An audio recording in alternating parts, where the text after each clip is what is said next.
दोस्तों, once again welcome to my channel. मैं राजकुमार स्वालका आप सभी स्टूडेंट का एक बार फिर से मेरे चैनल पर स्वागत करता हूं। और आज यहां पर मैं टॉपिक लेने वाला हूं क्षेत्रकलन, क्वाड्रेचर।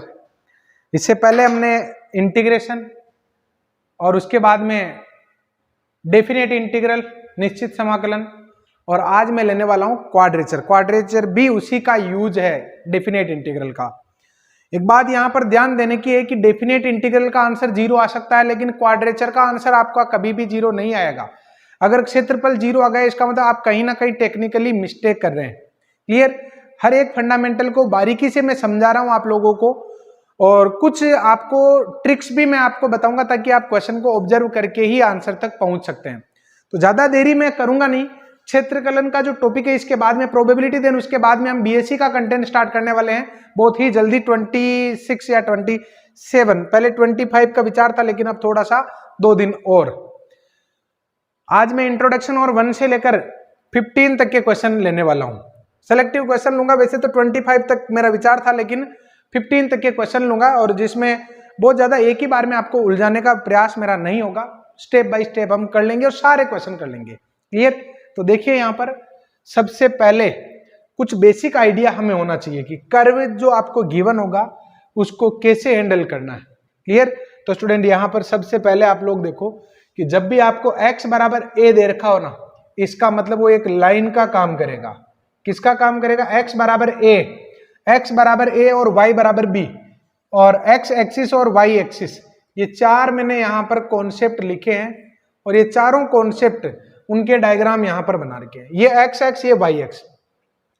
x बराबर a लाइन y एक्स के समानांतर होती है। ये x बराबर a लाइन y एक्स के समानांतर। y बराबर b लाइन ये x एक्स के समानांतर होती है। x बराबर a लाइन y एक्स के समानांतर, y बराबर b लाइन x एक्स के समानांतर। क्लियर? x एक्स, तो x एक्स ये होता है जिसका समीकरण y बराबर 0 होता है। y बराबर 0 क्यों होता है? क्योंकि x एक्स पर y निर्देशांक की गारंटी दी जा सकती है कि y का मान 0 होगा, इसलिए समीकरण y बराबर 0।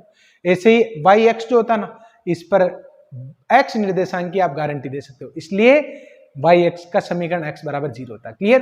तो चारों बातें आपकी क्लियर हो जानी चाहिए। अब मैं आ रहा हूं y बराबर mx, क्योंकि जब भी आप ट्रेसिंग करोगे ना, आपको कर्व को ट्रेस करना, आपको जब भी क्षेत्रफल निकालना होगा कर्व को ट्रेस करना होगा, और ये कर्व का जो ट्रेस करने का जो पार्ट होता है, यही इंपॉर्टेंट रोल प्ले करता है आपके क्वेश्चन को सोल्व करने में।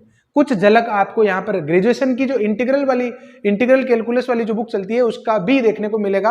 तो उसके क्वेश्चन को लेकर आप बहुत ज्यादा परेशान नहीं होंगे, आई नहीं रहे, सब आएंगे, क्योंकि हम ट्रिपल इंटीग्रल, डबल इंटीग्रल और क्षेत्रफल वहां पर भी तो पढ़ेंगे। तो फिर यहाँ पर चिंता किस बात की? आप लोग इंतजार करिए, हम ग्रेजुएशन में इंटर होने ही वाले हैं। वैसे मैं प्रयास करूंगा आप लोगों को सारी चीजें यही समझा दूंगा, वहां की चीजें और अच्छे से समझ लेंगे। तो देखिए, यहाँ पर सबसे पहले मैं बात कर रहा हूँ, इन चारों की बात हो गई। अब मैं बात कर रहा हूँ y बराबर mx। मैं पर्टिकुलर इस लाइन की बात कर रहा हूं, और ये लाइन की इक्वेशन होती है, आपको पता हो तो y बराबर mx प्लस c। लेकिन ये अब किसकी इक्वेशन है? y बराबर mx जो मैंने लिखा ना, इसमें अगर मान लो कांस्टेंट नहीं हो, तो किसी भी कर्व में अगर मान लो इंडिविजुअल कांस्टेंट नहीं होता है, डेफिनेटली वो 0 0 से पास होगा। जिस कर्व में कांस्टेंट नहीं हो, 0 0 से जाता है। तो ये y बराबर mx, y बराबर x, y बराबर 2x, y बराबर 3x, वाई स्क्वायर बराबर 4ax, इसमें भी कांस्टेंट नहीं है, ये सब 0 0 से जाएंगे। तो क्या ध्यान रखेंगे? किसी भी समीकरण में, मैं लाइन की बात नहीं कर रहा हूं, किसी भी समीकरण में अगर कांस्टेंट नहीं है तो उसको 0 0 से जाना ही है। क्लियर?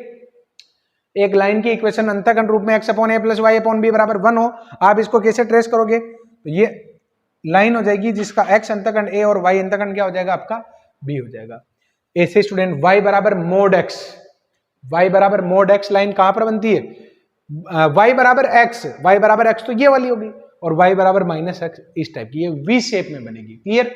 अगर मैं आपको ये पूछूं कि y बराबर, अगर मैं आपको ये पूछता हूं कि बताओ y बराबर मोड ऑफ x माइनस 1, तो वैसे तो आप टेबल बना ही सकते हैं फटाफट कि x की वैल्यू अगर 1 लोगे तो y की वैल्यू 0 आ जाएगी, x की वैल्यू 2 लोगे तो y की वैल्यू, तो ये इस तरीके से बन जाएगा। क्लियर? ये v यहां पर शिफ्ट हो जाता है। आगे बात समझ में?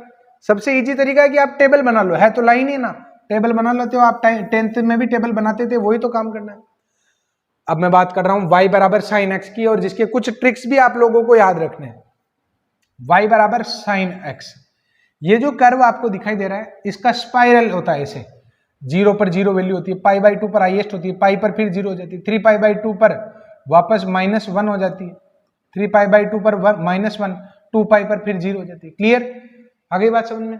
मैं आपको एक हिंट दे रहा हूं, अगर याद रह जाए तो, वैसे तो समय सब याद करवा देता है, फिर भी अगर याद रह जाए तो फायदा ही रहेगा। कैसे? ये जो 0 से लेकर 2 पाई, 0 से लेकर पाई तक का जो रिजल्ट है ना, इसका क्षेत्रफल होता है 2 इकाई। ध्यान रख लेना, हर एक लूप जो है ना, आधा लूप, इसका 2 यूनिट का एरिया होता है। क्लियर? और 0 से पाई बाई 2 का कितना होता है? 1 होता है। ये बात ध्यान रखेंगे कि साइन एक्स हो चाहे कोस एक्स हो, 0 से पाई बाई 2, जैसे ये वाला जो आधा है ना, इसका एरिया 1 होगा, इसका 2 होगा, इसका 2 होगा। क्लियर? तो ये y बराबर साइन एक्स और y बराबर कोस एक्स के ग्राफ को याद रखेंगे। कोस एक्स का 1 से शुरू होता है, क्योंकि कोस 0 की वैल्यू क्या होती है? 1 होती है। फिर स्पाइरल बना दो, 90 पर 0, 3 पाई पर -1, 3 पाई बाई 2 पर 0, ऐसे ये घूमता रहता है। क्लियर? इनको आप लोग बिल्कुल इस तरीके से याद रखेंगे, आपके क्वेश्चन को सोल्व करने में बहुत आसानी हो जाएगी। अब मैं आ जाता हूं सर्किल के 3 रूप मैंने लिखे, क्योंकि आप आगे बढ़ ही नहीं पाओगे अगर आपको ये चीजें नहीं आती है, तो आप आगे नहीं बढ़ पाओगे, डेफिनेटली आप मान के चलिए। सर्किल की मैं बात कर रहा हूं, x square plus y square बराबर ए स्क्वायर। एक और बात मैं आप लोगों को ये कह देता हूं कि अब डेली आप लोगों को लेक्चर के साथ ही सेम डे ही मैं पीडीएफ अवेलेबल करवा दूंगा। Clear? X square plus y square बराबर ए स्क्वायर, ये मानक वृत्त का समीकरण होता है जिसका सेंटर 0 0 और रेडियस इसकी क्या होती है? ए होती है। क्लियर? ये एक्स एक्स और ये वाई एक्स, यहां पर इसका सेंटर होता है, और रेडियस क्या है? ए। तो ऑब्वियसली अगर रेडियस ए है तो ये ए 0 हो जाएगा, ये 0 ए हो जाएगा, ये -a0 हो जाएगा और 0 -a हो जाएगा। क्लियर? प्राचलिक बिंदु भी याद कर लो, वैसे मैंने पहले भी आपको कहा है, प्राचलिक बिंदु आप कैसे याद करेंगे? x बराबर a cos थीटा और y बराबर a sin थीटा। a उसकी क्या होती है? त्रिज्या। क्लियर? तो x equals to a cos theta and y equals to a sin theta. Clear? अच्छा, जरूरी थोड़ी कि सारे जो सर्किल है उसका केंद्र 0 0, कोई सामान्य वृत्त का समीकरण देकर भी आपको क्षेत्रफल पूछा जा सकता है। तो एक केंद्रीय रूप में भी मैं समीकरण आपको बता देता हूं कि x माइनस एच का होल स्क्वायर y माइनस के का होल स्क्वायर बराबर अगर r स्क्वायर हो, देन स्टूडेंट इसका केंद्र तो होगा h के और त्रिज्या क्या होगी इसकी? r। ये कहीं भी बन सकता है, मूल बिंदु पर होना जरूरी नहीं। केंद्र h के हो गया, त्रिज्या क्या होगी? r। क्लियर? एक जनरल इक्वेशन भी होती है, x square plus y square plus 2gx plus 2fy plus c बराबर 0। ये वृत्त का सामान्य समीकरण है। क्लियर? इस रूप में अगर आपको लिखा हुआ है तो केंद्र इसका क्या हो जाएगा? -g माइनस f, x के गुणांक के आधे का माइनस चिन्ह कर दो और y का जो भी गुणांक हो उसका भी आधा करके चिन्ह पलट दो। त्रिज्या क्या हो जाएगी? √g² प्लस f² माइनस का c हो जाएगा। क्लियर? तो ये केंद्र हो गया और ये इसकी त्रिज्या हो गई। इसमें कोई दिक्कत नहीं होनी चाहिए, आप लोग पोज करके अच्छे से इसको देख लें, पोज कर लें। मैं तो थोड़ा सा साइड में ही खड़ा हूं वैसे। क्लियर? नेक्स्ट, इलिप्स की मैं बात कर रहा हूं।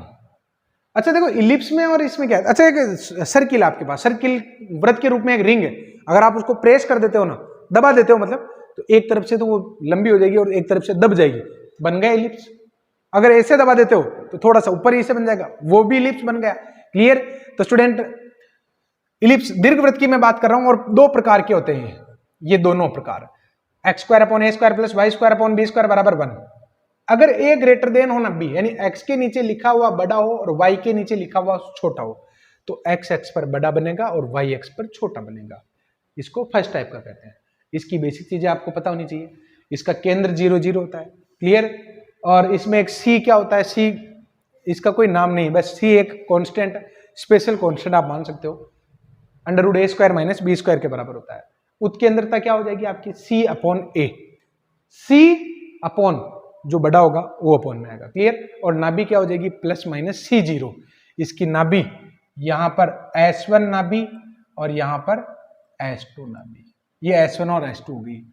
इसमें कोई दिक्कत नहीं होनी चाहिए। अब देखो एक हिंट, इसका जो क्षेत्रफल है ना, क्षेत्रफल, जैसे कि आप देख पा रहे हैं ये सर्किल है, सर्किल का क्षेत्रफल क्या होता है? πa² होता है ना। अच्छा, इसको ऐसे इमेजिन करो ना, x² प्लस y² बराबर 1, πa इंटू a, एक तो इसका ले लो, एक a इसका ले लो, तो πa इंटू a, πa² हो गया ना। क्लियर? इसी हिंट को आप यहां पर यूज में लो। कैसे? इसका जो क्षेत्रफल है ये हो जाएगा आपके, दीर्घवृत्त का क्षेत्रफल होता है पाई ए और बी, दोनों का एक क्षेत्रफल क्या होता है, पाई ए बी। याद रखेंगे इस बात को, area of ellipse pi a b के बराबर होता है। क्लियर। सेकंड टाइप में ये ऊपर बन जाएगा, वाई एक्स पर बन जाएगा, एक्स एक्स पर छोटा बनेगा। ये एक्स एक्स के नीचे लिखे हुए पॉइंट ये आपको पता होने चाहिए, ये पॉइंट ए जीरो, ये पॉइंट आपके जीरो बी, ऐसे ही ये पॉइंट ए जीरो, ये ध्यान रहे ए में इसको रिप्रेजेंट कर रहा था, आप गलत मत समझ लेना। क्लियर। और ये पॉइंट आपके जीरो बी हो जाएगा। क्लियर। सेकेंड टाइप में अगर आपको सी निकालना पड़ेगा तो 20 बड़ा है ना ए से, तो under root b square minus a square आएगा, और उसके अंदर था सी अपॉन बी आएगी, ना बी वाई एक्स पर हो जाएगी। ये बेसिक चीजें हैं जो आपको पता होनी चाहिए, S1 और S2, 0 प्लस माइनस सी। क्लियर। अब मैं बात करता हूं चारों परवलय की, चारों परवलय की मैं बात कर लेता हूं। ये क्यों बता रहा हूं, ये इंट्रोडक्शन जरूरी हो गया है, बाकी क्षेत्रफल में करोगे क्या, देखते रहोगे ये कैसे बनेगा सर, ये कैसे बनेगा। फर्स्ट टाइप का परवलय वाई स्क्वायर बराबर 4ax, ये इस प्रकार बनता है। क्लियर। वाई स्क्वायर बराबर 4ax। एक बात नोट करना, अगर y की पावर सम है तो x x पर सममित बनता है, और x की पावर अगर सम संख्या में है तो y x पर सममित बनता है। नोट कर लेना, y की पावर सम है तो ये x x पर बनेगा, मतलब x x पर सममित बनता है। वाई स्क्वायर बराबर 4ax, इसकी नाभि हो जाएगी आपकी a0, शीर्ष हो जाएगा इसका 0 0, और a1 से a2 ये नाभि लंब की लंबाई कितनी होती है आपके 4a, और नाभि का नाभि लंब का जो समीकरण होता है वो x बराबर क्या होगा, a होगा। क्लियर। अब मैं बात करता हूं सेकंड टाइप के, वाई स्क्वायर बराबर माइनस का 4ax, ये वाई स्क्वायर बराबर माइनस 4ax, शीर्ष 0 0, नाभि माइनस a0, शीर्ष क्या हो जाएगा, अब की बार देखो y की पावर इवन है ना, तो x x पर सममित बनेगा, लेकिन माइनस x x की दिशा में बनेगा। ये तो हम पहले पढ़ चुके, अभी रिसेंटली हमने परवलय, दीर्घवृत्त, परवलय सब पढ़े, प्लेलिस्ट देख लो आप। क्लियर। ये थर्ड टाइप का परवलय जो ऊपर बनता है, और ये फोर्थ टाइप का परवलय जो नीचे बनता है, दोनों की मैंने नाभियां लिख दी। अति परवलय भी काम आ सकता है, x square upon a square minus y square upon b square बराबर 1। इसमें सी बराबर क्या होता है, अंडर रूट ए स्क्वायर। इसमें गलती करते हैं, जब यहां माइनस आता है तो इस जगह प्लस आता है, जबकि यहां प्लस है तो यहां पर क्या आता है, माइनस आता है। क्लियर। तो स्टूडेंट ये क्वेश्चन हो गया आपके, अति परवलय सी बराबर अंडर रूट ए स्क्वायर प्लस बी स्क्वायर हो गया। ई बराबर क्या हो जाएगा आपके सी अपॉन ए, इसका ये केंद्र हो गया, ये केंद्र है 0 0, और नाभियां S1 और S2 हो गई प्लस माइनस C0। अगर मान लो सेकंड टाइप का हो, minus x square upon a square plus y square upon b square, इसको संयुग्मी अति परवलय कहते हैं। इसमें C का मान अंडर रूट ए स्क्वायर प्लस बी स्क्वायर ही होगा, और ये E का मान C अपॉन बी होगा, नाभि आएगी 0 प्लस माइनस सी। क्लियर। तो 0 प्लस माइनस सी यहां पर नाभियां बनेंगी। तो ये हो गया आपके अति परवलय का कॉन्सेप्ट। पढ़ तो क्षेत्रकलन रहे, क्षेत्रफल निकालना उसकी तो बात ही नहीं, अब उसकी बात कर रहा हूं। जब भी आपको किसी भी क्षेत्रफल, किसी भी आकृति का क्षेत्रफल निकालना हो, वो कैसे निकालोगे, देखो क्षेत्रफल आप कैसे निकालोगे,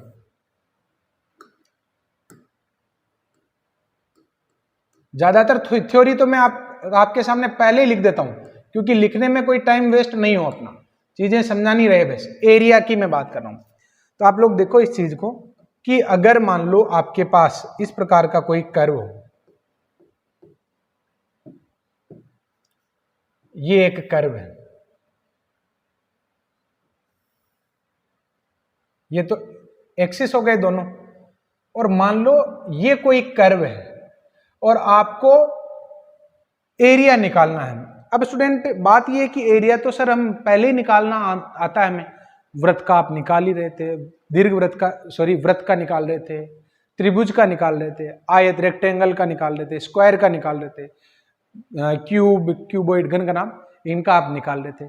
तो फिर इसकी जरूरत क्या पड़ गई, तो अगर मान लो कुछ आडी टेढ़ी आकृतियां आ जाती है ऐसे, अगर मान लो मैं इसका पूछता हूं तो सर्किल है, बता दोगे फटाफटी पाई आर स्क्वायर, लेकिन अगर मैं ऐसे इसका पूछता हूं तो समस्या खड़ी होगी। थोड़ा सा कहीं सर्किल जैसा है, थोड़ा सा कहीं अति परवलय का हिस्सा होगा, पता नहीं थोड़ी सी सीधी रेखा होगी, तो ये समस्याएं आ जाती है।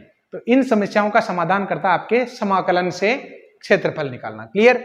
तो स्टूडेंट बहुत आसान है, अगर इसके कॉन्सेप्ट के बजाय आप मेरे शब्दों पर ध्यान दोगे ना तो ज्यादा बढ़िया रहेगा, क्योंकि हर एक चीज यहां पर लिखाना संभव नहीं होता है। आप लोग अगर इसको सुन लेंगे ध्यान से तो आपका काम इजीली हो जाएगा। अगर आपको एरिया निकालना है ये वाला, कि कर्व तो हो गया आपके ये, कर्व तो कौन सा हो गया आपके ये y बराबर एफ एक्स, एक वक्र दे रखा है,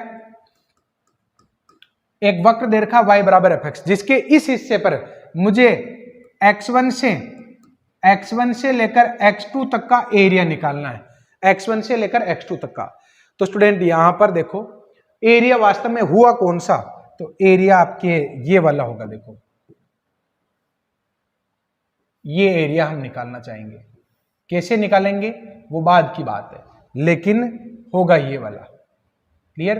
यानी ये एरिया अगर आपको निकालना हो, ये बाउंडेड एरिया, तो कैसे निकाला जाता है इस बात पर आपका ध्यान होना चाहिए कि x1 से x2 लिमिट, x1 से x2 लिमिट, और ये आ जाएगा y dx, क्योंकि dx है ना ऑपरेटर, तो लिमिट x की चाहिए, और y को ही fx कहते हैं, y को ही क्या कहते हैं fx कहते हैं। क्लियर? तो स्टूडेंट इस तरीके से आप निकाल सकते हैं। अच्छा, कई बार क्या होगा, आपके एरिया जो निकालना होगा ना वो इस प्रकार का हो सकता है,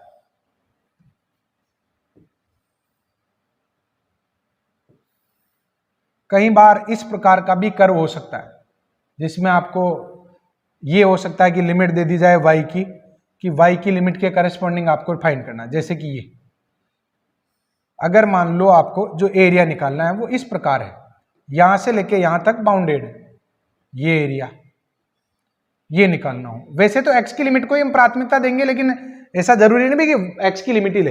अगर आपको लगता है कि y का काम थोड़ा इजी है तो y की लिमिट से भी आसानी से हो सकता है। तो इस क्वेश्चन को आप कैसे कर सकते हो, अगर सेकंड टाइप का ना, तो y1 से y2 लिमिट और x dy, ये इस प्रकार आप एरिया निकाल सकते हो। क्लियर?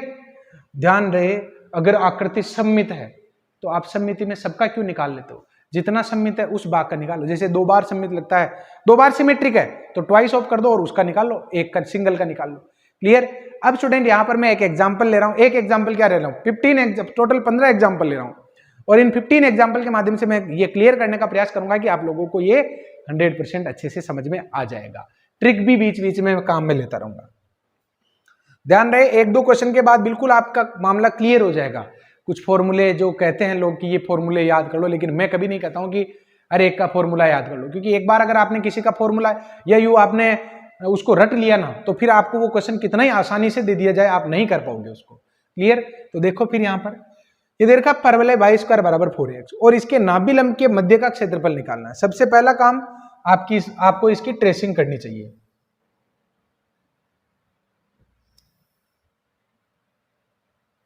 तो स्टूडेंट ट्रेसिंग हम करेंगे इसकी। ये तो हो गया आपके फर्स्ट टाइप का पैराबोला, y स्क्वायर बराबर 4x, और इसकी नाभि क्या हो जाएगी, a0 हो जाएगी। नाभि लंब क्या होता है, नाभि से जाने वाली रेखा जो उसकी x के क्या हो, लंबवत हो। तो स्टूडेंट ये उसकी क्या हो जाएगी, नाभि लंब। ये रेखा क्या हो जाएगी, उसकी नाभि लंब हो जाएगी। क्वेश्चन क्या कह रहा है, वक्र ये y स्क्वायर बराबर 4x और नाभि लंब उसके बीच का एरिया, यानी आपको ये वाला एरिया फाइंड करना होगा। तो स्टूडेंट ये एरिया कैसे फाइंड कर सकते हो, ये वाला एरिया हम कैसे फाइंड कर सकते हैं, देखो इसको मैं शेडेड कर देता हूं, ये एरिया हमें फाइंड करना। क्या आपको नहीं लगता ये तो सममिति है, जितना ऊपर है उतना ही नीचे है, तो फिर नीचे वाले का क्यों निकाले, ऊपर वाले का निकाल लेते हैं ना। तो देखो ऊपर वाले का कैसे निकालते हैं, मेरे शब्दों पर पूरा फोकस करना। ये पॉइंट A0 हो गया। क्लियर? तो स्टूडेंट स्टार्ट कहां से हुआ, 0 से, और एंड कहां पर हुआ, A0 पर। अगर आप x की लिमिट लेना चाहते हो तो x पर आपको चलना है कि x बराबर 0 से x बराबर a तक वक्र के नीचे वाला भाग। क्लियर? वक्र के नीचे वाला भाग। तो देखो यहां पर कैसे आएगा, ये आ जाएगा आपके लिमिट तो हो जाएगी लिमिट ऑफ x, ये तो हो जाएगी आपकी 0 to a, और क्योंकि आपने x की लिमिट ली है तो फिर आपको y का मान चाहिए होगा। देखो ना, अगर आप x की लिमिट ले रहे हो तो आपको कर्व से y का मान चाहिए होगा, तो y की वैल्यू निकाल लो, एंड y बराबर क्या आ जाएगा आपके 2√ax। तो बाउंडेड एरिया क्या आ जाएगा, कॉमन एरिया आ जाएगा twice of 0 to a limit और y dx। क्लियर? x बराबर 0 से x बराबर a और y का मान अगर इससे ले रहे हो ना तो इसके नीचे वाला भाग, अगर y का मान किसी और से ले रहे हो तो उसके नीचे वाला भाग।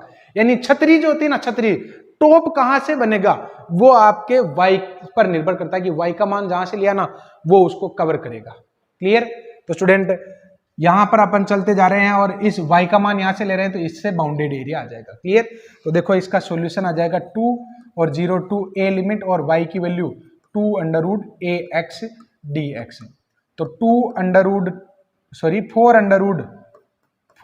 रूट a और x की पावर 3/2 और 2/3 और 0 से a लिमिट आ जाएगी। तो ये आ जाएगा 8 अंडर रूट a अपॉन में 3 और इसका आ जाएगा आपके a अंडर रूट a। क्या आंसर आ गया? ये आ जाएगा 8a² 3। लोग कहते हैं कि इसका फॉर्मूला याद कर लेना चाहिए, y² बराबर 4x, लेकिन मैं नहीं मानता हूं इस बात को, ठीक नहीं रहता ऐसे। कितने फॉर्मूले याद करोगे? लिख लो, मतलब ऐसे ही बन जाता है, तो 2-3 लाइन में आ जाता है। वैसे इमेजिनेशन पावर ही ऐसा हो जाता है। y² बराबर 4ax और x² बराबर 4ay, इसके बीच का आपको एरिया निकालना है। देखो दो कर्व के इंटरसेक्शन से बनने वाला एरिया निकालने के लिए आपको इंटरसेक्शन पॉइंट जरूर निकालने पड़ेंगे। देखो यहां पर कैसे, सबसे पहले मैं कर्व बना लेता हूं दोनों ही।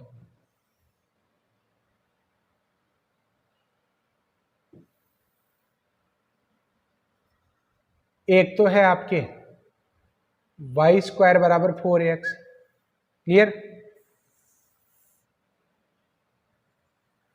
एक तो है आपके y² बराबर 4ax और एक कौन सा आपके x² बराबर माइनस का 4ay, सॉरी x² बराबर 4ay।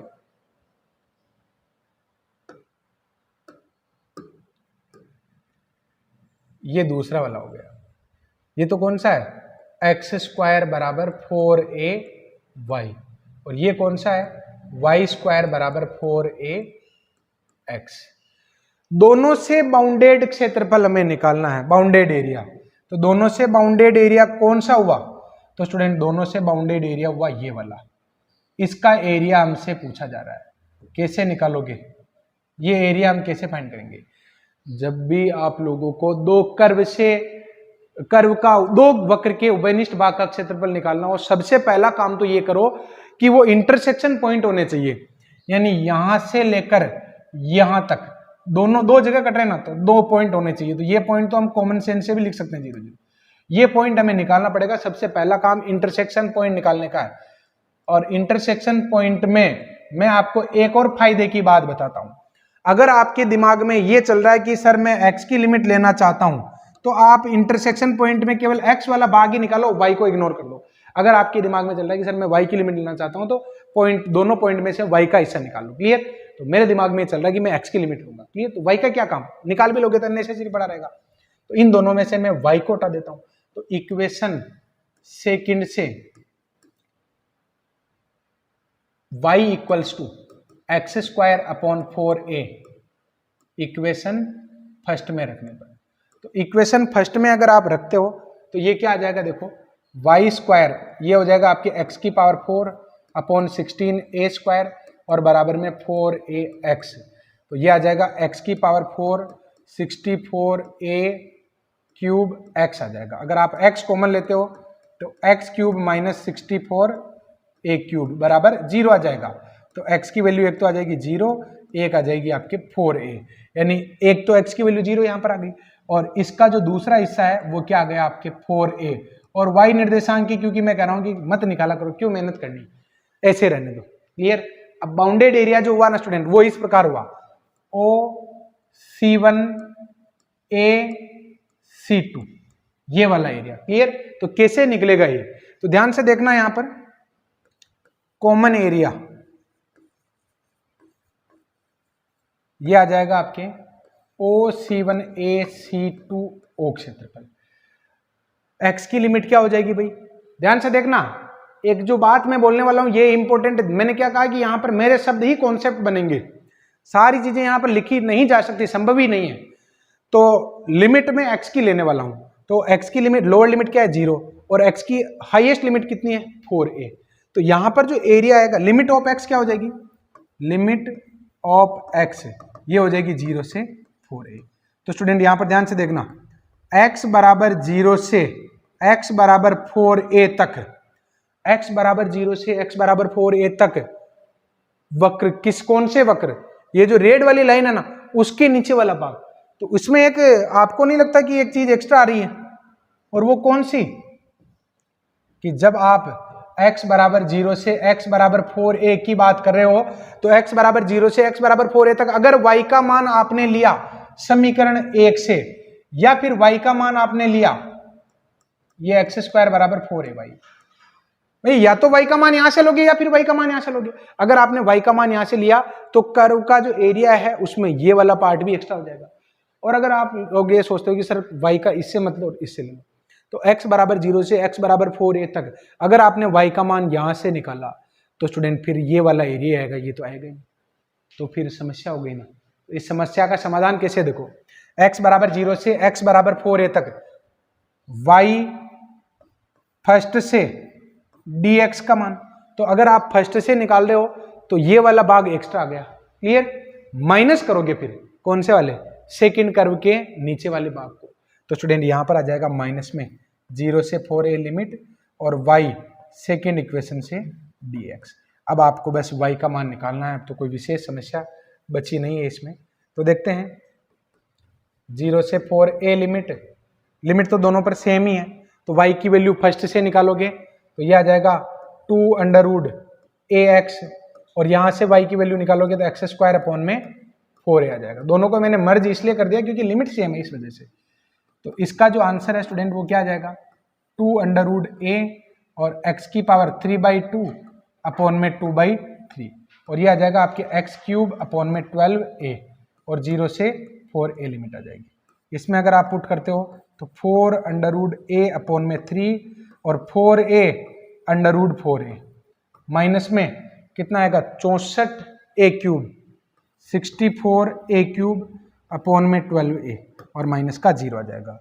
तो स्टूडेंट 4 × 4 16 को 2 से मल्टीप्लाई करोगे 32 a स्क्वायर अपॉन में 3, और ये किससे कट रहा है 4 से, तो ये आ जाएगा 16a³ और बटे 3। तो आंसर क्या आ जाएगा 16a³/3 हो जाएगा, जो आपके इस ऑप्शन में दे रखा है। तो स्टूडेंट यहां पर आप लोगों को एक बात ध्यान देने की है कि जब भी आपको दो कर्व के इंटरसेक्शन वाला भाग निकालना हो, आप दोनों का पहले इंटरसेक्शन पॉइंट निकालेंगे, उसके बाद आप ये देखेंगे कि x बराबर 0 से x बराबर 4a तक, क्योंकि लिमिट आप यहां से लेके यहां तक ले रहे हो ना, तो चलना तो x पर है, तो आप ऊपर देखते रहोगे x बराबर 0 से x बराबर 4a तक, यानी ये वाला पूरा जो भाग है ना ये आ गया, ये वाला पूरा भाग आ जाएगा। तो इसका मतलब ये तो गड़बड़ हो गया, ये वाला पूरा भाग ये तो चाहिए ही नहीं था। तो फिर आप क्या करोगे, ये जो ग्रीन वाला है उसके नीचे वाले को लेस करवाओगे। तो ये क्वेश्चन हो गया आपके सेकंड वाला। वृत्त दे रखा है और रेखा दे रखी है और एक्स एक्स के बीच का क्षेत्रफल निकालना है, तो कैसे निकालेंगे देखो। सबसे पहले मैं एक सर्किल बना लेता हूं। देखो एक सर्किल हो गया स्टूडेंट ये वाला,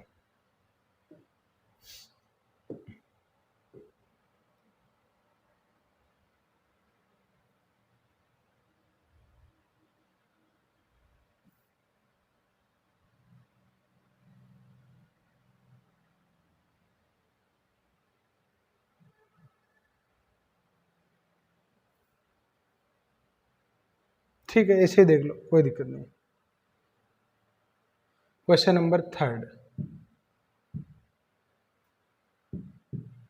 देखो भाई इसी तरीके से हम देख लेते हैं। X square plus y square बराबर 4। सबसे पहले मैं एक सर्किल बना लेता हूं, तो ये सर्किल बन गया आपके, क्लियर। और मूल बिंदु पर इसका केंद्र है, तो ये आपके मूल बिंदु बना दिया मैंने, ये दोनों एक्स हो गए, ये वृत्त बना दिया हमने। अब मैं एक लाइन बनाने वाला हूं और ये लाइन है आपके √3x वाली, x बराबर √3y। क्या इसमें कांस्टेंट है? नहीं है, तो फिर ये मूल बिंदु से जाती हुई दिखाई देगी। तो ये रेखा हो गई आपके y बराबर 1/√3x और एक हो गया आपके सर्किल। इस सर्किल को आप देखो, इसका केंद्र क्या है 0 0, इसकी त्रिज्या क्या है 2 0। क्लियर। क्वेश्चन क्या कह रहा है, वृत्त, रेखा और एक्स एक्स के मध्य फर्स्ट क्वाड्रेंट वाला, तो फर्स्ट क्वाड्रेंट वाला हिस्सा ये वाला होगा। और इसका आंसर आपको डायरेक्ट निकालने का तरीका मैं बताता हूं कैसे। तो स्टूडेंट आप लोग देखो कि ये जो सर्किल है इसकी त्रिज्या कितनी दे रखी है, आर। तो वृत्त का जो क्षेत्रफल है ना, वृत्त का क्षेत्रफल, एरिया ऑफ सर्किल, ये आपके हो जाएगा पाई आर स्क्वायर। इट मीन्स ये हो जाएगा आपके 4 पाई। क्लियर। अच्छा, अगर मैं पूछूं कि बताओ 1/4 पार्ट का कितना होगा, तो 1/4 पार्ट का हो जाएगा पाई। अच्छा एक बात बताओ, ये जो रेखा दे रखी है ये m का मान 1/√3 बता रही है, यानी थीटा का मान यहां पर आपके 30 डिग्री आ रहा है। क्लियर। तो एक बात बताओ, 90 डिग्री में अगर पाई है तो 30 डिग्री में पाई/3 कहो ना, तो आंसर आ गया पाई/3।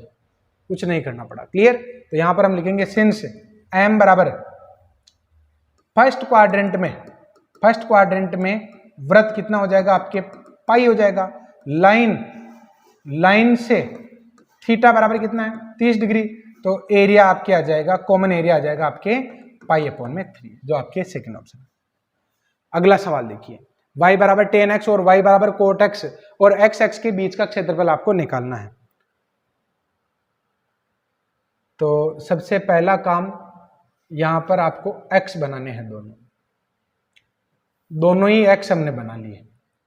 क्वेश्चन क्या कह रहा है देखो, ये कह रहा है 0 से पाई/2 अंतराल में tan x और cot x के बीच का जो क्षेत्रफल है वो हमें निकालना है। तो सबसे पहले इसकी ट्रेसिंग करेंगे। तो हमें ये पता होना चाहिए कि x जो होता है ना, tan x, ये 0 पर 0 होता है और ये पाई/2 है, मान लो ये पाई/2। तो यहां पर ये क्या होता है, अनंत पर चला जाता है। क्लियर। और cot x क्या होता है, cot x 0 पर तो क्या होता है, cot 0 का मान होता है अनंत, और 90 पर वो क्या हो जाता है, 0 हो जाता है। क्लियर। तो ये एरिया मुझे निकालना। क्वेश्चन क्या कह रहा है कि दोनों कर्व तथा एक्स एक्स के बीच का एरिया आपको निकालना है, ये वाला एरिया, इसकी बात की जा रही है। तो ये एरिया, ये त्रिभुज नहीं बन रहा है, घूमती हुई आकृति है। तो सबसे पहले देखो कि यहां पर मैं इंटरसेक्शन पॉइंट की अगर मैं बात करूं तो कॉमन सेंस से ही बताओ कि इंटरसेक्शन पॉइंट अगर आपको निकालना हो तो ये तो इक्वेशन फर्स्ट है और ये इक्वेशन सेकंड है। फर्स्ट को सेकंड के बराबर ले लो, क्योंकि अगर आप एक्स की लिमिट के बारे में सोच रहे हैं ना, तो इंटरसेक्शन पॉइंट ओनली एक्स के ही निकालने चाहिए। tan x बराबर cot x, tan x बराबर cot x, और ऐसा कब होता है, जब x का मान क्या हो, 45 डिग्री। यानी ये इंटरसेक्शन पॉइंट हमने निकाल लिया पाई/4, पाई। क्लियर। अब तो स्टूडेंट अब हमें क्या करना चाहिए, तो यहां से मैं एक परपेंडिकुलर लाइन ले रहा हूं इस जगह, तो ये क्या बन जाएगा आपके पाई/4, 0। तो देखो फिर यहां पर 0 से पाई/4 तक का एरिया निकाल लेते हैं और फिर यहां पर डबल कर देते हैं, क्योंकि सममिति तो है। तो ये तो है आपके इक्वेशन फर्स्ट का और ये है आपके इक्वेशन सेकंड का। क्लियर। तो स्टूडेंट यहां पर हम क्या करने वाले हैं, ट्वाइस ऑफ 0 से पाई/4 लिमिट, क्योंकि x की लिमिट ले रहे हो ना, तो y dx आएगा। अब y कहां से आएगा, तो 0 से पाई/4 के बीच में कर्व कौन सा वाला है, तो 0 से पाई/4 के बीच में फर्स्ट वाला है। तो फर्स्ट वाले से y का मान निकालो ना, फिर ये आ जाएगा tan x dx। और tan x का क्या होता है, log sec x। आज मैं 15 क्वेश्चन लेने वाला हूं और 4th एग्जाम्पल में हम आ चुके हैं। आप लोग पेशेंस रखें और सारे क्वेश्चन को देखने का प्रयास करें। सारे क्वेश्चन अगर आप ढंग से समझ लेंगे तो पूरा इजी लगेगा आपको। sec 0 1 होता है, इसलिए log 1 की वैल्यू क्या हो जाएगी, 0। तो √2 इसका होल स्क्वायर, तो इसका आंसर आ जाएगा log 2। ये हो गया। क्लियर। अब की बार sin x और cos x, y बराबर sin x, y बराबर cos x, और y x के बीच में और फर्स्ट क्वाड्रेंट में एरिया निकालना है। क्वाड्रेंट भी कौन सा लेना है, फर्स्ट क्वाड्रेंट लेना है। तो देखो फिर यहां पर कैसे करेंगे इस क्वेश्चन को। सबसे पहले देखो sin x का अगर आप ग्राफ बनाते हो ना, तो ये इस प्रकार चलेगा। ये sin x का हो गया। अगर मैं cos x का बनाता हूं, अगर मैं बनाता हूं cos x का, तो cos x का कुछ इस प्रकार बनने वाला। देखो यहां से शुरू होगा, इस तरीके से चलेगा। क्लियर। अगर मैं इसको इक्वेशन फर्स्ट और अगर मैं इसको इक्वेशन सेकंड दे दूं, तो ये तो है आपके सेकंड का एरिया, मतलब सेकंड वाली लाइन, और ये कौन सा है आपके फर्स्ट वाले का। ग्राफ। क्वेश्चन क्या कह रहा है कि दोनों कर्व, ये दोनों कर्व तथा वाई एक्स के बीच का क्षेत्रफल, यानी ये वाला एरिया हमें फाइंड करना है। तो स्टूडेंट ये एरिया कैसे फाइंड करोगे? तो सबसे पहला काम इंटरसेक्शन पॉइंट। तो स्टूडेंट इस पॉइंट को आपको निकालना है। कैसे निकालेंगे? तो x की लिमिट अगर टारगेट कर रहे हो तो x का मान निकाल लो ना। तो इक्वेशन फर्स्ट और सेकंड से y को हटा दो, साइन x बराबर कोस x। तो साइन x और कोस x की वैल्यू बराबर कब होती है? जब x का मान क्या हो? 45 डिग्री। तो स्टूडेंट ये क्या आ जाएगा आपके π/4 y। अब क्या करोगे? तो जो भी इंटरसेक्शन पॉइंट आता है, वहां से लंबवत रेखा x एक्स पर, अगर x की लिमिट लेना चाह रहे हो तो कटान बिंदु से लंबवत रेखा x एक्स पर आएगी। अगर आप y की लिमिट लेना चाहते हो तो कटान बिंदु से जो रेखा है वो y एक्स पर जाएगी, लंबवत रेखा y एक्स पर जाएगी। क्योंकि मैं सोच रहा हूं कि लिमिट x की लेंगे तो मैंने यहां से लंबवत रेखा किस x पर डाल दी? x एक्स पर। क्लियर? तो स्टूडेंट ये क्या हो जाएगा आपके π/4 0 हो जाएगा। अब मैं क्या करूंगा, देखो जो एरिया मुझे निकालना है वो इस प्रकार निकलेगा, 0 से π/4 तक, 0 से π/4, और कौन सा वाला एरिया? x बराबर 0 से x बराबर 4 तक, ग्रीन वाली लाइन के नीचे वाला भाग। और ग्रीन वाला कौन सा है? सेकंड से y dx। लेकिन पता चला कि ग्रीन वाले से ले रहे हैं तो ये वाला जो खाली भाग था ना, ये भी शामिल हो गया। तो फिर वापस घटाओ कि x बराबर 0 से x बराबर 45 तक, ये रेड वाली जो लाइन है इसके नीचे वाला भाग। क्लियर? तो स्टूडेंट ये आ जाएगा 0 से लेकर π/4 तक, 0 से लेकर π/4 तक y1 dx। क्लियर? तो बस हो गया। अच्छा दोनों की लिमिट सेम है ना, तो एक जगह कर दो, y2 ये आ जाएगा cos x और ये आ जाएगा माइनस का sin x, जिसका इंटीग्रेशन कर लो। इसका तो हो जाएगा sin x, इसका हो जाएगा आपके cos x, और 0 से 45 डिग्री तो कितना आ जाएगा? 1/√2 प्लस 1/√2, लोअर लिमिट में 1 आंसर आ जाएगा। तो √2 माइनस का 1, ये आंसर हो गया। क्लियर? y बराबर x और y बराबर x³ के बीच का क्षेत्रफल निकालना है। ये मैंने आपको स्टैंडर्ड कर्व में नहीं बताया था, कोई बात नहीं बताया था ना, तो हम बना भी तो सकते हैं। जरूरी थोड़ी सारे ही कर्व हम बताएंगे, ऐसे भी तो हो सकता है। देखो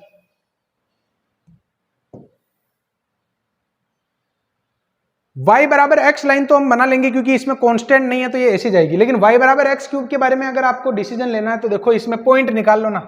x बराबर 0 पर इसकी वैल्यू 1 आएगी, x बराबर 0 पर y का मान 0, x बराबर 1 लोगे तो y की वैल्यू भी क्या आएगी? 1 आएगी। x बराबर 2 लोगे ना तो y की वैल्यू 8 आ जाएगी। बस ये आपके कर्व ऐसे बढ़ जाएगा, और अगर इधर ऐसे बढ़ रहा है ना तो इधर ऐसे बढ़ जाएगा। क्लियर? तो स्टूडेंट ये कर्व हो गए आपके इस प्रकार से। अब क्या करना है? अब आपको लाइन बनानी है। तो स्टूडेंट यहां पर मैं लाइन बना लेता हूं, ये वाली y बराबर x रेखा तो आप जानते ही हैं कि ये y बराबर x रेखा इस प्रकार जाएगी।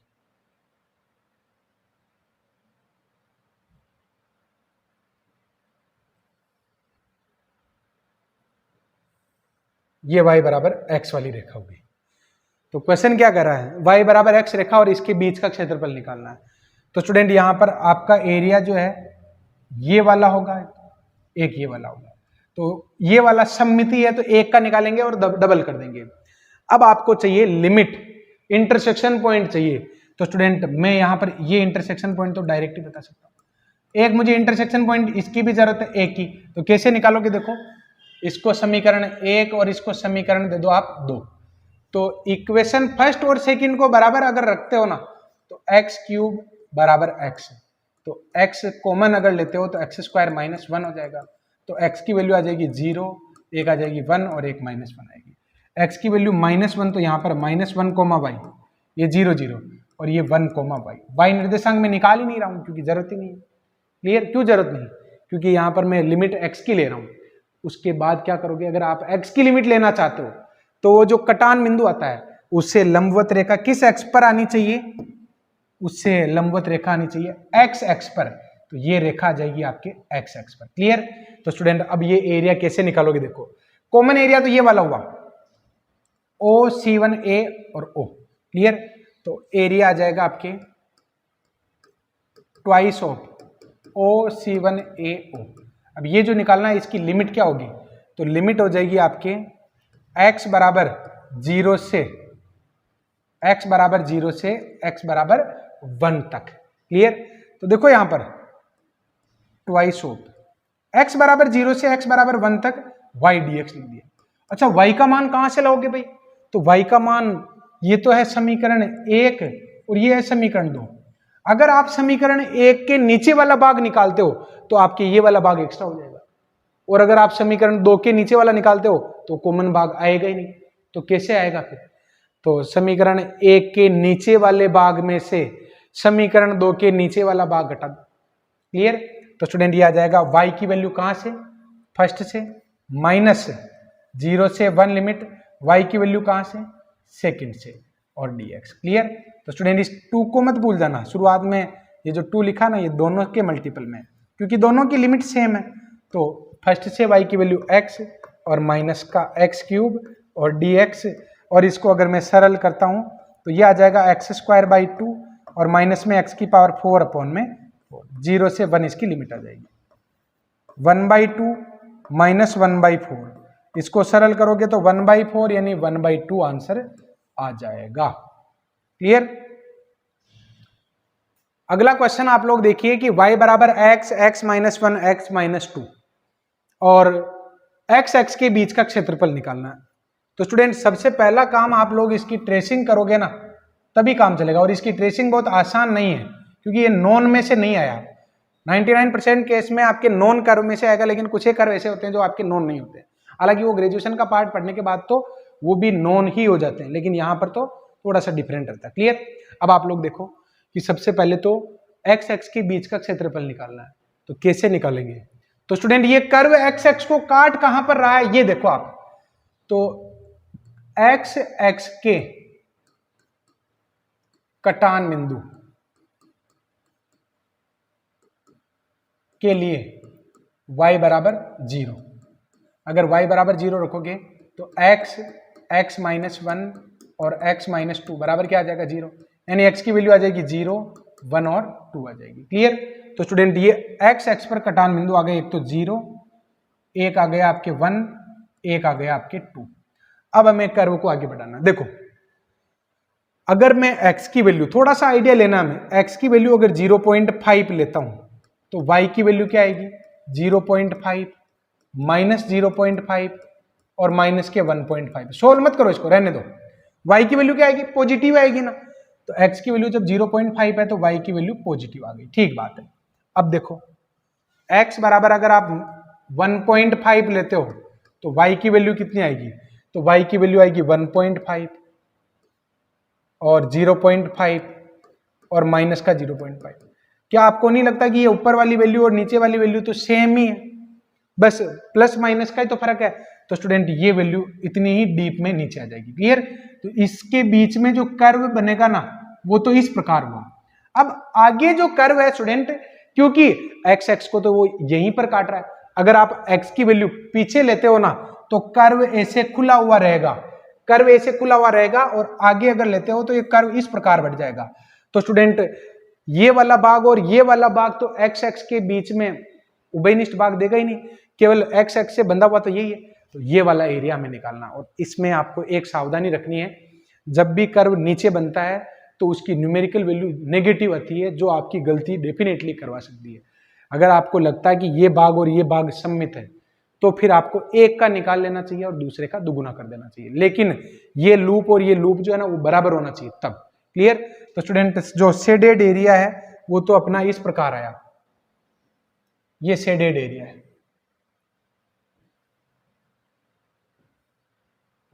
क्लियर? तो स्टूडेंट मैं ट्वाइस ऑफ करने वाला हूं। देखो ये आ जाएगा आपके एरिया, क्या आ जाएगा? ट्वाइस ऑफ OC1AO, OC1AO निकाल लो, और इसमें आप लिमिट ले लो x की, तो x बराबर 0 से x बराबर 1 तक, और y की वैल्यू ये आ जाएगी x माइनस 1 और x माइनस 2।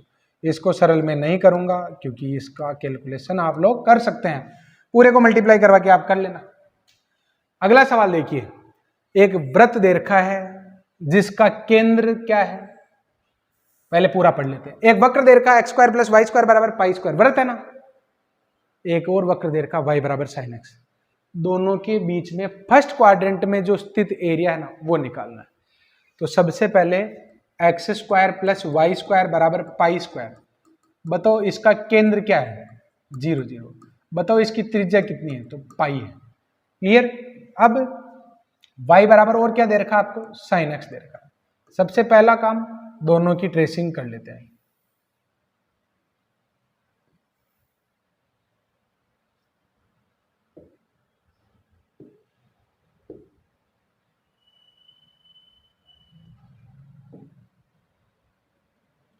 ये तो हो गए आपके सर्किल, कौन सा वाला,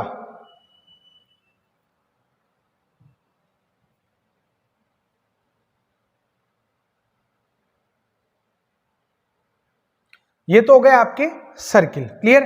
अब स्टूडेंट y बराबर साइन एक्स के बारे में भी बात करते हैं, लेकिन पहले जो सर्किल बनाया ना, बताओ इसका सेंटर क्या है, तो 0 0। बताओ त्रिज्या कितनी है, पाई। तो बताओ ये पॉइंट पाई 0 नहीं होगा क्या, और ये पॉइंट क्या होगा, 0 पाई होगा। ये फर्स्ट क्वाड्रेंट की बात कर रहा है, इसलिए बाकी के क्वाड्रेंट में ध्यान लगाओगे तो भी क्या फायदा। तो स्टूडेंट आप लोग देखो ना, y बराबर साइन एक्स है, जो इसका कर्व बनता है वो 0 पर तो 0 होता है और पाई पर फिर से 0 हो जाता है, और ऐसे घूमता नहीं है क्या। तो स्टूडेंट आपको फर्स्ट क्वाड्रेंट में एरिया निकालना है। तो फर्स्ट क्वाड्रेंट में एरिया, इट मीन्स आपको ये वाला फाइंड करना है, इस एरिया की वो बात कर रहा है। तो ये एरिया आप कैसे निकाल सकते हो, सॉरी अधूरा सवाल है। फर्स्ट क्वाड्रेंट में दोनों, इस कर्व और इस कर्व के बीच में देखो गड़बड़ हो गई। जो एरिया हमें निकालना वो ये वाला होगा, क्योंकि ये तो इससे बाउंडेड है ही नहीं, ये तो केवल इससे ही बाउंडेड हुआ, तो ये वाला एरिया होगा। क्लियर।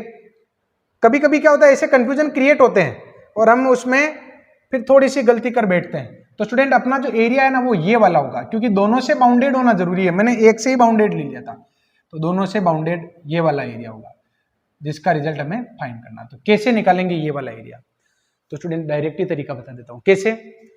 अच्छा, वृत्त का क्षेत्रफल कितना होगा, वृत्त के फर्स्ट वृत्त का एरिया निकाल लो, वृत्त का क्षेत्रफल।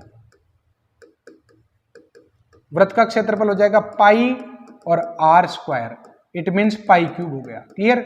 और 1/4 पार्ट का, यानी फर्स्ट क्वाड्रेंट में ये हो जाएगा आपके पाई क्यूब अपॉन में 4 हो जाएगा। डायरेक्ट तरीका बता रहा हूं।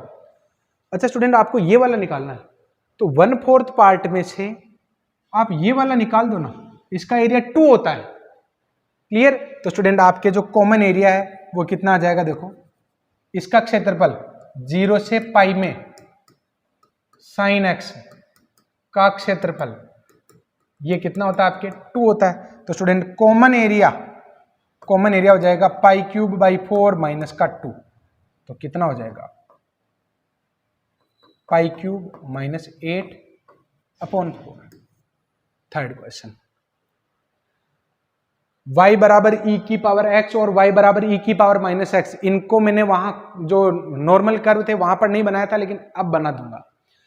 इन दोनों के मध्य तथा y बराबर 2 वाली लाइन से बाउंडेड क्षेत्रफल आपको निकालना है। कैसे निकालेंगे देखो,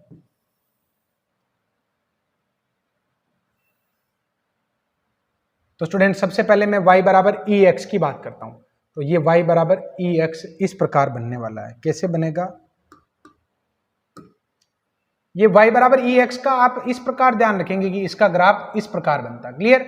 और y बराबर e की पावर माइनस x वो इस प्रकार चलता है।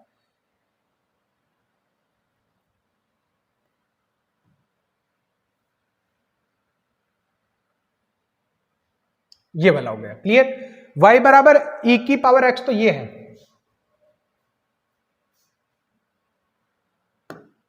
ये तो हो जाएगा आपके y बराबर e की पावर x, और ये हो जाएगा आपके y बराबर e की पावर माइनस x। सबसे पहले इनका कटान बिंदु आप ये वाला बिंदु निकाल लो। तो कैसे निकालोगे, तो स्टूडेंट ये बिंदु किस x पर है, y x पर। तो y x पर बिंदु के निर्देशांक क्या होते हैं, x तो 0 होता है और y का मान निकालना होता है। तो स्टूडेंट मुझे कैसे पता है कि ये इस बिंदु पर कटेंगे, ये बात भी सही है कि कैसे पता चला सर आपको। तो एक कॉमन सेंस की बात है कि जब हम काफी लंबे समय से बना रहे हैं ना, तो मुझे तो पता है कि ये दोनों इस बिंदु पर कटेंगे। फिर भी आप कटान बिंदु निकाल सकते हैं। कैसे, तो कटान बिंदु निकाल लो ना, इसको तो फर्स्ट दे दो और इसको सेकंड दे दो। अगर आप फर्स्ट को सेकंड के इक्वल रखते हो तो ये आ जाएगा e raise to power x बराबर e raise to power minus x. तो x बराबर माइनस एक्स, x की वैल्यू आपके 0 आ जाएगी। 2x बराबर 0, बहुत सारे स्टूडेंट इसको 1 को -1 के बराबर कर देंगे। क्लियर, x बराबर 0, तो x बराबर 0 इक्वेशन फर्स्ट में रखने पर y की वैल्यू भी क्या आ जाएगी आपके 1 आ जाएगी। तो बिंदु क्या आ गया 0,1 आ गया, यानी ये बिंदु जो स्टूडेंट वो 0,1 है। क्लियर, अब आप लोग देखो कि ये तो दोनों कर्व हो गए, हमें y बराबर 2 लाइन खींचनी है, तो y बराबर रेखा किस x के समानांतर होती है, तो वो x के समानांतर होती है, तो ये y बराबर 2 वाली रेखा होगी। क्लियर, तो मुझे जो एरिया चाहिए ना वो कुछ इस प्रकार है। देखो, इसका मुझे क्षेत्रफल निकालना है, तो स्टूडेंट इसका क्षेत्रफल आप कैसे निकालोगे, इसका क्षेत्रफल हम कैसे निकाल सकते हैं, तो दोनों ही लूप मुझे बराबर, दोनों ही शेप मुझे बराबर ही दिखाई देने चाहिए। ये बात अलग है कि यहाँ पर थोड़ा सा आप लोगों को ऐसे बैलेंस नहीं दिख रहा होगा, लेकिन ये दोनों ही सममित आकृतियां हैं। तो मैं केवल इस साइड का निकाल लूंगा और डबल कर दूंगा। इस बार आपको लिमिट किसकी लेनी है, y की, और y की लिमिट क्या हो जाएगी 1 से 2 तक। क्लियर, तो देखो y की लिमिट के लिए क्या करेंगे, एरिया ये हो जाएगा आपके ट्वाइस ऑफ AC1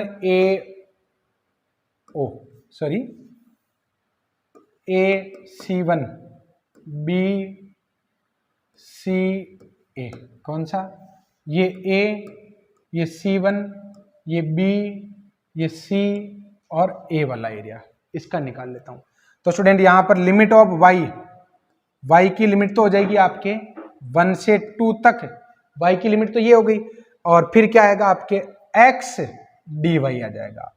तो आपको x की वैल्यू निकालनी है, तो x की वैल्यू कहां से लाओगे, तो क्योंकि आप इस साइड वाला निकाल रहे हो तो ये आपके y बराबर ex है, तो ये आ जाएगा आपके ex, x की वैल्यू आ जाएगी आपके, गलत कर देता अभी, देखो कैसे, इक्वेशन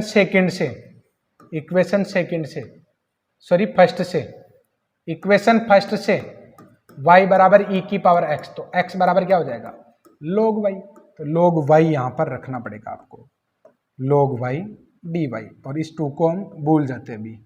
तो इसका जब इंटीग्रेशन करोगे तो y log y और माइनस का y, और 1 से 2 इसकी लिमिट आ जाएगी, तो 2 log 2 -2, और 1 पर इसकी वैल्यू तो 0 हो जाएगी और ये प्लस का 1 हो जाएगा।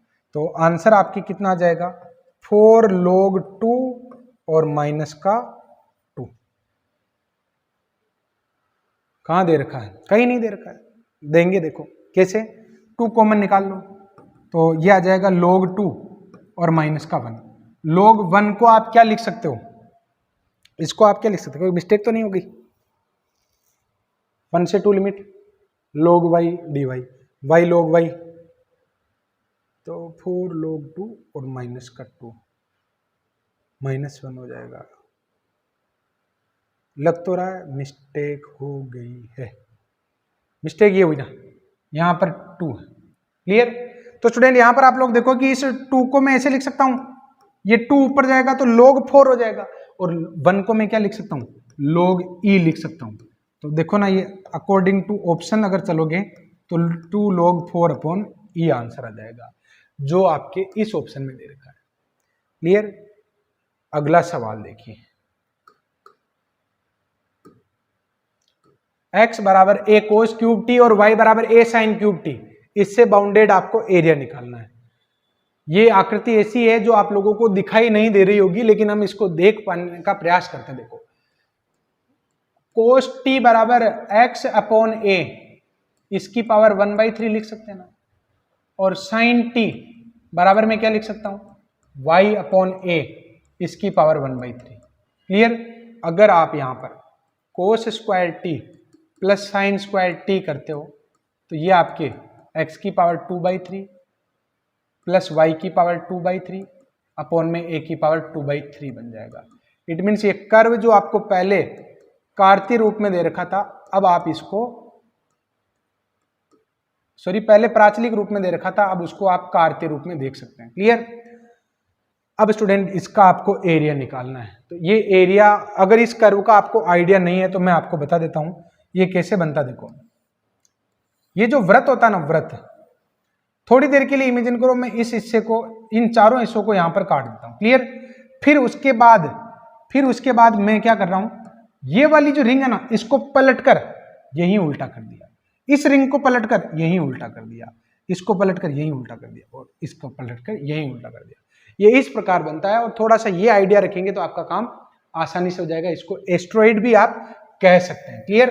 तो स्टूडेंट, इसका जो एरिया है, इसकी जो ट्रेसिंग है वो कुछ इस प्रकार होने वाली है, ये वाला। कुछ कर्व आपको याद होने चाहिए, बिना इसके काम नहीं चलता है। तो स्टूडेंट, ये एरिया हमने इस तरीके से फाइंड कर लिया। देखो,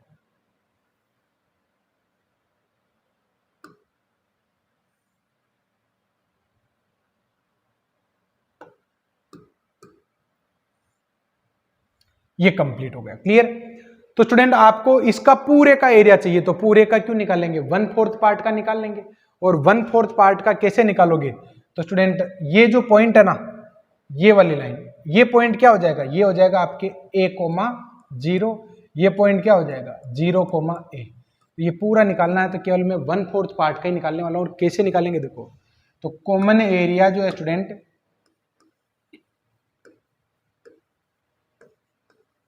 कॉमन एरिया ये आ जाएगा 4 time OC1 OA C1B OA C1BO, ये वाला पार्ट हम निकाल लेते हैं। इसके लिए लिमिट आप x की भी ले सकते हो, y की भी ले सकते हो। लिमिट ऑफ x ये क्या आ जाएगी 0 to a आ जाएगी। तो देखो फिर यहां पर ये आ जाएगा 4x इक्वल्स टू 0 से x इक्वल्स टू a और y dx। लेकिन यहां पर आप लोगों को y का मान निकालना है। तो स्टूडेंट, y का मान कैसे निकाले, तो y की वैल्यू यहां से निकाल लो ना आप इस इक्वेशन से y की वैल्यू इजीली निकाल सकते हो। तो स्टूडेंट, ये आ जाएगा आपके 4x बराबर 0 से x बराबर a लिमिट, और ये बन जाएगा आपके y की वैल्यू यहां से निकालोगे तो a की पावर 2/3 माइनस x की पावर 2/3 इसकी होल पावर 3/2 dx, क्लियर। अब इसको आपको सोल्व करना, इंटीग्रेशन हम सीख के आए हैं। तो सोचो ना स्टूडेंट, अब क्या इंटीग्रेशन हो सकता है। गर्मी इतनी है कि एनर्जी भी अब धीरे धीरे कम होने लगी है, क्लियर। लेकिन मुझे ये भी उम्मीद है कि हम 15 ही क्वेश्चन लेने वाले हैं ना, तो वो भी खुशी है। मैं यहाँ पर क्या लेट कर लेता हूँ, x की पावर 2/3 इसको मैं मान लेता हूँ sine square theta. It means x बराबर मैं क्या मान रहा हूँ, वास्तव में साइन क्यूब थीटा मान रहा हूँ। x बराबर मैंने क्या मान लिया, साइन क्यूब थीटा। तो dx बराबर क्या हो जाएगा 3 साइन स्क्वायर थीटा और कोस थीटा, क्लियर। तो स्टूडेंट, क्या आ जाएगा इसका आंसर, क्या आ जाएगा इसका आंसर, तो ये आ जाएगी 4, और लिमिट क्या हो जाएगी, जब x का मान 0 रखोगे तो थीटा का मान 0, और जब आप x की वैल्यू, एक और गड़बड़ हो गई, a स्क्वायर भी मानोगे, क्लियर। x की पावर 2/3 a बराबर a साइन क्यूब थीटा। और मैं दोबारा लिख देता हूं इस बात को,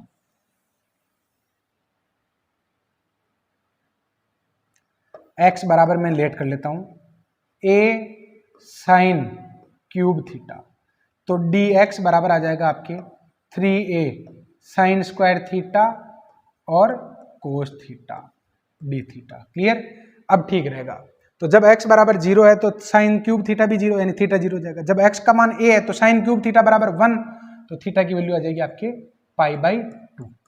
इसमें रखोगे तो क्या आएगा, देखो a की पावर 2/3 माइनस a की पावर 2/3 और साइन स्क्वायर थीटा,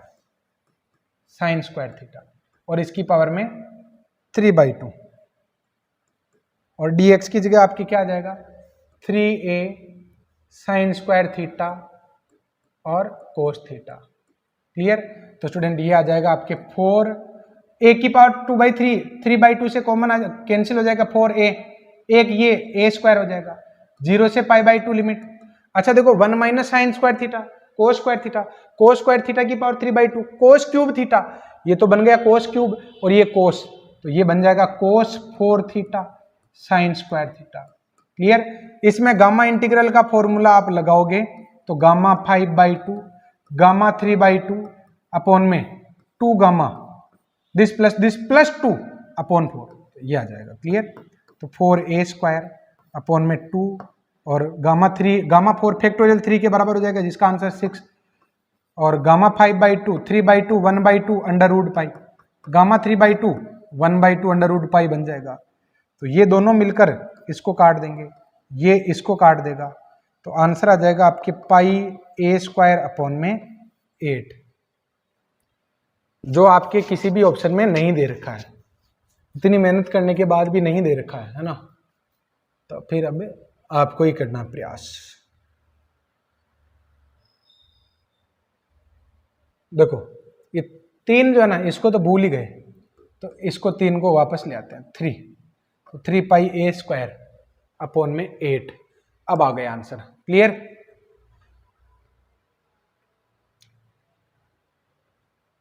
आज के लिए इतना ही। क्लियर?